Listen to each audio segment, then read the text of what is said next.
Good morning, evening, wherever this finds you. Good night, possibly. I'm Seferino of Betha School of Light Ministries, through the mail correspondence Bible study courses for all ages. And this is part of the School of Light's Read Through the Bible video series. We are in 2 Kings chapter 8. Really cool story. The Shunammite's land restored. Now Elisha had said to the woman whose son he had restored to life, "Go away with your family and stay for a while, wherever you can, because the Lord has decreed a famine in the land that will last 7 years." The woman proceeded to do as the man of God said. She and her family went away and stayed in the land of the Philistines 7 years. At the end of the 7 years, she came back from the land of the Philistines and went to the king to beg for her house and land. The king was talking to Gehazi, the servant of the man of God, and said, "Tell me about all the great things Elisha has done." Just as Gehazi was telling the king how Elisha had restored the dead to life, the woman whose son Elisha had brought back to life came to beg the king for her house and land. Gehazi said, "This is the woman, my lord, the king, and this is her son whom Elisha restored to life." The king asked the woman about it, and she told him. Then he assigned an official to her case and said to him, "Give back everything that belonged to her, including all the income from her land from the day that she left this country until now." Elisha went to Damascus, and Ben-Hadad, the king of Aram, was ill. When the king was told, "The man of God has come all the way up here," he said to Hazael, "Take a gift with you and go meet the man of God. Consult the Lord through him. Ask him, 'Will I recover from this illness?'"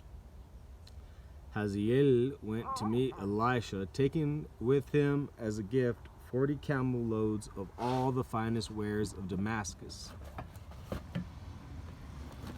He went in and stood before him and said, "Your son Ben-Hadad, king of Aram, has sent me to ask, will I recover from this illness?" Elisha answered, "Go and say to him, you will certainly recover, but the Lord has revealed to me that he will, in fact, die."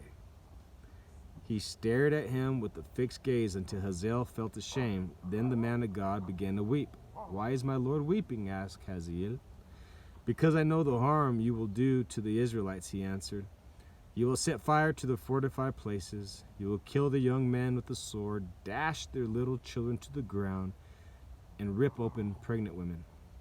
Hazael said, "How could your servant, a mere dog, accomplish such a feat?"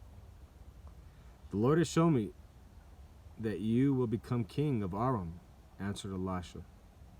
Then Hazael left Elisha and returned to his master. But when Ben-Hadad asked, "What did Elisha say to you?" Hazael replied, "He told me that you would certainly recover." But the next day he took a thick cloth, soaked it in water, and spread it over the king's face so that he died.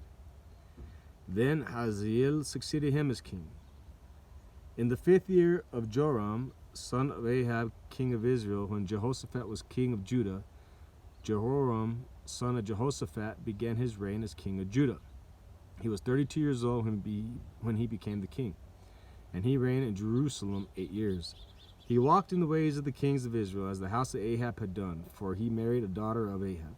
He did evil in the eyes of the Lord. Nevertheless, for the sake of his servant David, the Lord was not willing to destroy Judah. He had promised to maintain a lamp for David and his descendants forever. In the time of Jehoram, Edom rebelled against Judah and set up its own king. So Jehoram went to Zair with all his chariots. The Edomites surrounded him and his chariots commanders, but he rose up and broke through by night. His army, however, fled back home. To this day, Edom has been in rebellion against Judah. Libnah revolted at the same time. As for the other events of Jehoram's reign and all that he did, are they not written in the book of the annals of the kings of Judah? Where is that book? I want to read it. Jehoram rested with his fathers and was buried with them in the city of David, and Ahaziah his son succeeded him as king. In the 12th year of Joram, son of Ahab, king of Israel, Ahaziah, son of Jehoram, king of Judah, began to reign. Ahaziah was 22 years old when he became king, and he reigned in Jerusalem 1 year. His mother's name was Athaliah, a granddaughter of Omri, king of Israel. He walked in the ways of the house of Ahab and did evil in the eyes of the Lord, as the house of Ahab had done, for he was related by marriage to Ahab's family. Ahaziah went with Joram, son of Ahab, to war against Hazael, king of Aram, at Ramoth Gilead.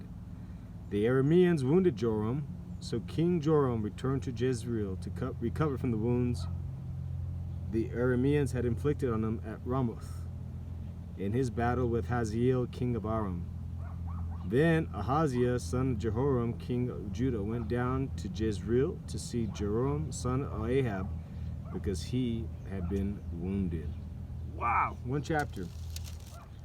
Everything from the Shunammite's land restored, not only her house and her land, but the income it produced in that time.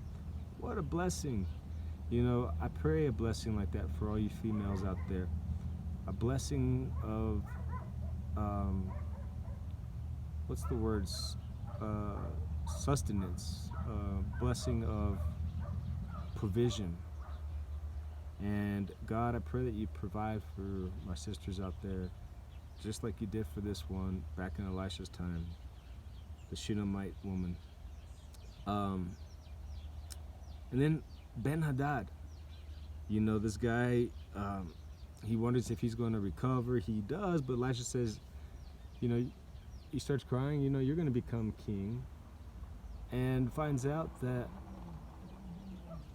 him being a lowly guy is going to become a king. And he passes the message on to the guy who was the previous king, but he suffocates him. And he ends up becoming king. Amazing. Now, in First Psalms chapter 1, it says, "Blessed is he who does not walk in the way of the wicked, stand in the way of sinners, or sits in the seat of mockers, but his delight is on the law of the Lord, and on God's law he meditates day and night. He is like a tree planted by streams of water, which yields its fruit in season, whose leaves never wither. Whatever he does prospers. Not so the wicked, for they are like chaff that the wind blows away.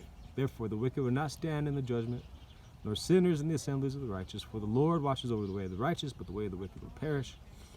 So we have the first part is he who meditates on.